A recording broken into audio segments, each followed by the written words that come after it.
Hello students, BA part 1 के paper 2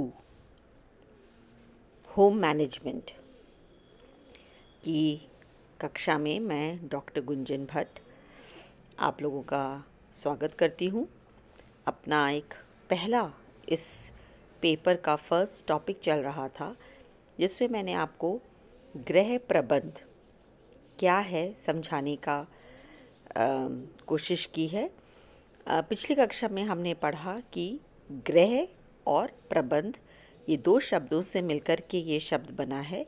तो घर किसे कहते हैं, गृह क्या है और प्रबंध की क्या परिभाषा है, इसको हमने पिछली बार पढ़ा।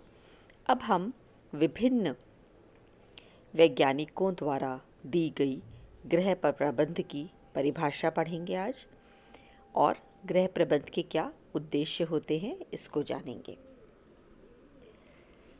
विभिन्न विद्वानों ने गृह प्रबंध की परिभाषाएं दी हैं।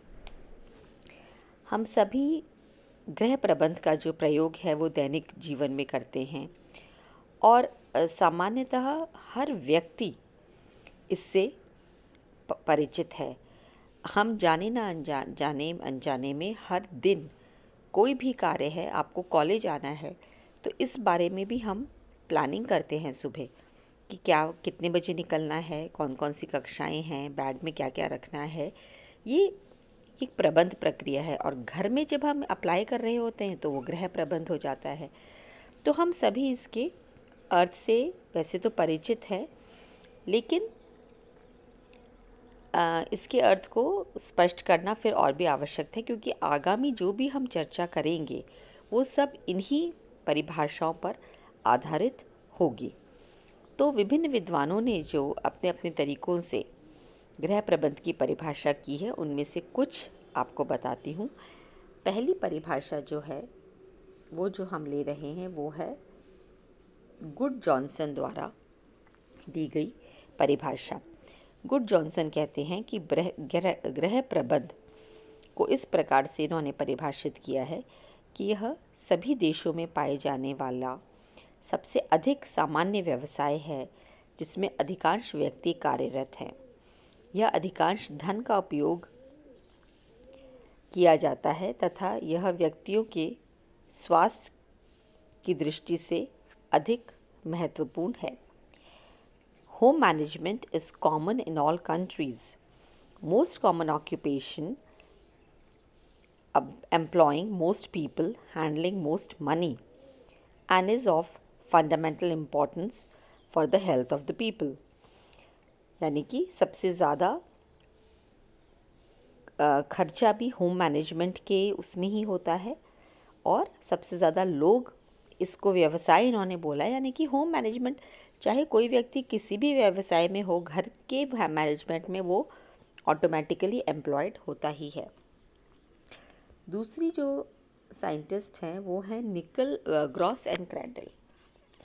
ग्रॉस एंड क्रैंडल के अनुसार गृह व्यवस्था जो है वो एक मानसिक प्रक्रिया होती है जिसमें पारिवारिक साधनों का उपयोग करके आयोजन, नियंत्रण एवं मूल्यांकन के द्वारा पारिवारिक लक्ष्यों की प्राप्ति की जाती है। यानी कि इसमें इन्होंने 3 प्रक्रियाएं बताई हैं: आयोजन, प्लानिंग, नियंत्रण यानी कंट्रोल, और मूल्यांकन यानी कि इवैल्यूएशन। तो प्लानिंग, कंट्रोल एंड इवैल्यूएशन, आयोजन, नियंत्रण और मूल्यांकन, ये 3 मानसिक प्रक्रियाएं हैं जो निरंतर हम करते रहते हैं और इनका जो लक्ष्य होता है वो होता है पारिवारिक लक्ष्यों की प्राप्ति, जो अल्टीमेट हमारा गोल होता है। तो ग्रॉस एंड क्रैंडल कहते हैं कि home management is a mental process through which one plans, controls and evaluates the use of family resources in order to achieve family goals. पारिवारिक संसाधनों का उपयोग करते हुए पारिवारिक लक्ष्यों की प्राप्ति हम करते हैं। ये हमें ग्रॉस एंड क्रैंडल की डेफिनेशन में बताया गया है। एक और महत्वपूर्ण साइंटिस्ट हैं निकल एंड डॉर्सी। हम आगे भी गर्ल्स जो जो अभी आगे पढ़ेंगे तो ये जो 2-4 नाम हैं, Nickell and Dorsey, Gross and Crandall, ये हम बार बार इन साइंटिस्ट के द्वारा दी गई डेफिनेशंस, इनके द्वारा दिए गए सिद्धांतों को पढ़ते जाएंगे आगे भी। निकल एंड डॉर्सी के अनुसार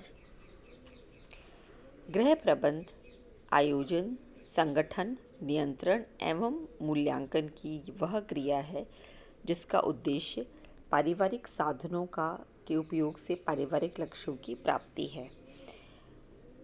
सिमिलर सी डेफिनेशन है इनकी भी। Home management is planning, organising, controlling and evaluating the use of resource available to a family for the purpose of attaining goals. इन्होंने एक चीज़ ऐड करी है जो प्रीवियस साइंटिस्ट ने नहीं करी थी, जो कि है ऑर्गेनाइजिंग, संगठन। तो प्लानिंग करनी है, फिर ऑर्गेनाइज करना है, संगठन करना है और फिर नियंत्रण एवं मूल्यांकन की क्रिया होगी और इसको हम गृह प्रबंध कहते हैं। तो ग्रॉस एंड क्रैंडल ने एक अन्य भी परिभाषा दी है। ग्रॉस एंड क्रैंडल की एक परिभाषा तो ये है, एक अन्य परिभाषा भी इन्होंने दी है जो मैं आपको ऐसे ही बताना चाहूँगी यहाँ पर, कि गृह व्यवस्था निर्णयों की एक श्रृंखला है जिसमें पारिवारिक साधनों का उपयोग कर पारिवारिक लक्ष्यों की प्राप्ति की प्रक्रिया सम्मिलित है। इसमें एक दूसरे पर तीन से कम या अधिक चरण होते हैं। आयोजन के विभिन्न तत्वों का नियंत्रण, चाहे वह स्वयं के द्वारा किया हो या अन्य के द्वारा, और परिणामों का मूल्यांकन। तो अगर देखा जाए तो आयोजन, नियंत्रण और मूल्यांकन, ये 3 बातें हमें अधिकतर साइंटिस्ट ने बताई हैं। तो अब हमें ये चीज़ तो समझ में आ गई है कि पारिवारिक लक्ष्यों की प्राप्ति के लिए पारिवारिक संसाधनों का उपयोग। पारिवारिक संसाधन की यदि हम बात करें, हर जने ने पारिवारिक संसाधनों में क्या आ जाएगा? पारिवारिक संसाधनों में आता है समय, धन, कौशल, ज्ञान, रुचियाँ, ऊर्जा। ये जो हम सब परिवार के सदस्यों के पास होती है, हर जने के पास ऊर्जा होती है, हर जने के पास कोई ना कोई कौशल होता है, हमारे पास ज्ञान होता है, हमारी कोई रुचि होती है। कई बार हमारे परिवार के किसी सदस्य की रुचि होती है घर को सजाना या मान लीजिए कढ़ाई करना, हाथ की कढ़ाई करना, तो उसकी रुचि के हिसाब से हाथ की कढ़ाई करी हुई बहुत चीज़ें घर में मिल जाएंगी। वो उस रुचि को व्यावसायिक इस्तेमाल करके भी पारिवारिक लक्ष्यों की पूर्ति के लिए धन अर्जित कर सकती हैं। किसी की रुचि बहुत अच्छा कुकिंग करना होता है, तो वो उस रुचि से ना सिर्फ पूरे परिवार के लोग लाभान्वित होंगे, बल्कि व्यावसायिक रूप से वो उससे धन भी अर्जित कर सकती हैं। तो इस तरह से जो रुचियां हैं परिवार के सदस्यों की, वो एक हमारे लिए क्या हैं? वो साधन हैं, और ये वो साधन हैं जिससे हम आगे चल के लक्ष्यों की प्राप्ति के लिए काम कर सकते हैं। कौशल, धन और समय, ये भी बहुत इम्पोर्टेंट साधन हैं। तो अब हम देखते हैं कि पारिवारिक उद्देश्य क्या है इसके। गृह प्रबंध के उद्देश्य। गृह प्रबंध के मुख्य उद्देश्य हैं उपलब्ध पारिवारिक साधनों से पारिवारिक लक्ष्यों की पूर्ति करना। ये तो पहली बात हो ही गई। गृह प्रबंध एक मानसिक और बौद्धिक प्रक्रिया है जिसमें लक्ष्य की प्राप्ति के लिए परिवार के सभी सदस्यों को मिलजुल कर अपने दायित्वों को पूरा करना होता है।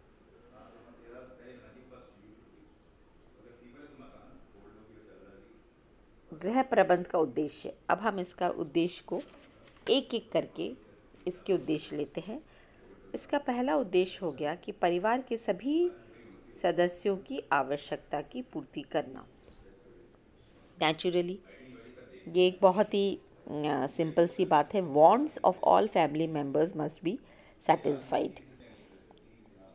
परिवार के सभी सदस्यों की आवश्यकताओं की पूर्ति में क्या आ जाता है? एक मैंने आपको पहले भी कहा था कि आपने बहुत सुन रखा होगा कि बेसिक आवश्यकता क्या होती है, रोटी, कपड़ा और मकान, है ना। तो ये आवश्यकता की पूर्ति हर हाल में होनी चाहिए। इसका अर्थ है कि एक आरामदायक घर होना चाहिए जहाँ व्यक्ति अपने तनावों से मुक्त होकर के, देखिए ज़रूरी नहीं है कि वो बहुत ज़्यादा लग्जरी हो, बहुत ही वहाँ बहुत सुंदर बिस्तर लग रहा हो, बहुत मोटा गद्दा लग रहा हो, बात वो नहीं है। बात वो है कि वहाँ का वातावरण ऐसा होना चाहिए कि तनाव मुक्त होकर के व्यक्ति अपने दिन भर के स्ट्रेस को दूर कर सके।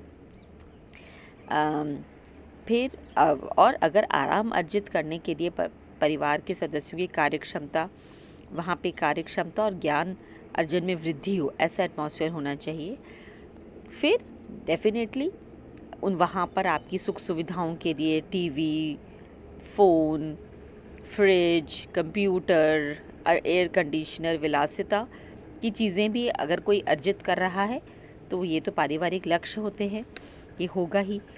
फिर भोजन की बात करें तो भोजन ना केवल भूख मिटाने के लिए होना चाहिए, किंतु परिवार के सदस्यों की आयु, लिंग, कार्य और शारीरिक आवश्यकता के अनुसार संतुलित भोजन मिले। ये बहुत इम्पॉर्टेंट है कि परिवार के सब सदस्यों का स्वास्थ्य उत्तम बना रहे और उनकी कार्यक्षमता में वृद्धि हो सके। यदि वो किसी रोग अवस्था में हैं तो वो रोग से जल्दी रिकवर कर सकें। तो इस तरह से भोजन इस प्रकार होना चाहिए।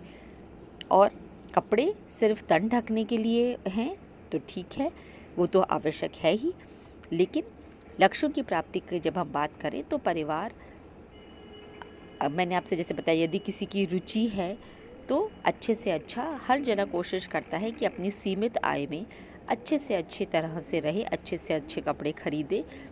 अगर उसकी रुचि और कौशल है कि वो खुद बना सकते हैं तो वो एक बहुत बड़ी लक्ष्यों की पूर्ति के लिए उनकी कंट्रीब्यूशन होता है।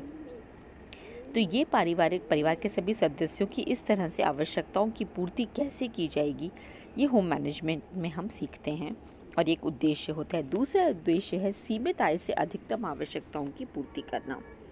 ये हमारा दूसरा उद्देश्य है।